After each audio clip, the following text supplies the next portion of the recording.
Yo, what's up mga idol? Umatik diri na punta. Dili gyud na mawala ng baklay-baklay nato diri sa kabukiran. Aw, syempre karong hapon na dol ato ning nga lahuson ning ato nga siligrin diri banda. So karong hapon dol ato ning lantawon ning among unang tanom nga siligrin diri sa kabukiran. So kato sa una dol nga ginaguna-gunahan pa nato ni siya. So mao na ning porma dol sa kadugay na nato atiman ani. Murag miabot na gud sa point ba nga milaos na gud siya kay medyo dugay-dugay naman po ning siligrina. So wala kay siya namunga dol. Sa una ni dol na mao ni ning porma sa atong siligrin diri banda dol.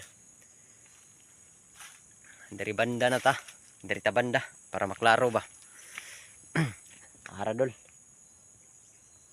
Mao na siya dol kay kuha naman ko ni siya murag may edad na ni siya og hapit na magduha ka tuig dol. Hina na gud siya bunga o wa na pod ni siya giabunuhan kay murag hinay na gud kay di na kay siya kabuylog bunga pod. Wa na siya giatiman dol kay murag minus man gyapon sa bunga bisag abunuhan pa. So pasalamat gyapon ta ani siligrina dol kay murag nakabenepisyo pod ta ginagmay ani dre. Bala ginagmay lang basta naa. Kung mananom ta naa gud tay paaboton no. So kani nga siligrin dol.